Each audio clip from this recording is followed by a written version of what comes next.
Hello, my name's Martin Dimmery. I'm the Green Party candidate for the forthcoming Somerton and Frome by-election, and it's the last day of campaigning, and what a month it's been. It's been very intense. It's been very rewarding. We've been under a lot of press scrutiny, and I think we've probably all learned a bit about that.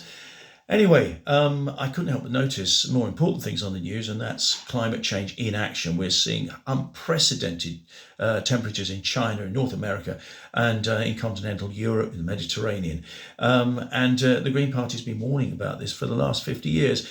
We are the party that actually does have the policies to help deal with this. We do have policies to help reduce net zero, and in addition to that, we're the party that understands how we're going to have to adapt our lives in the future to climate change, because it's going to affect so many things. It will affect our farming and our food supply. It will affect our water supply. It will affect our health, and it will affect our housing in particular. And some of these issues we're taking on board now as councillors. As a Somerset councillor for the last 6 years, I've dealt with many of these things, looking to build in the right places, giving people houses for the right price, more social housing, but also more sustainable housing, which doesn't cost a fortune to run, doesn't use too much energy. These are things that we've been looking at and progressing in the past 6 years.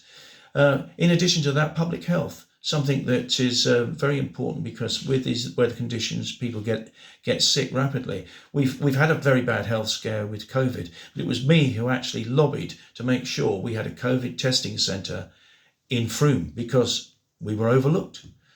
So in being a councillor, I think I've begun to, it's like an apprenticeship, I think, for actually being an MP.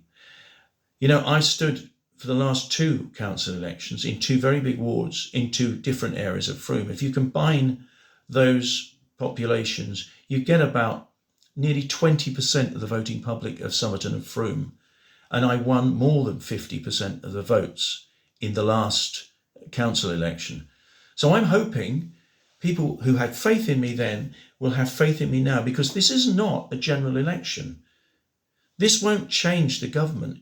You have an opportunity to vote for the candidate you think is the best to represent Somerton and Frome. You also have a unique opportunity to put another Green MP into Parliament. And I hope that when you go to the ballot box tomorrow, that's what you do. Thank you very much for your messages. Thank you for supporting me so far. I do hope we can make a little bit of history tomorrow. Thank you.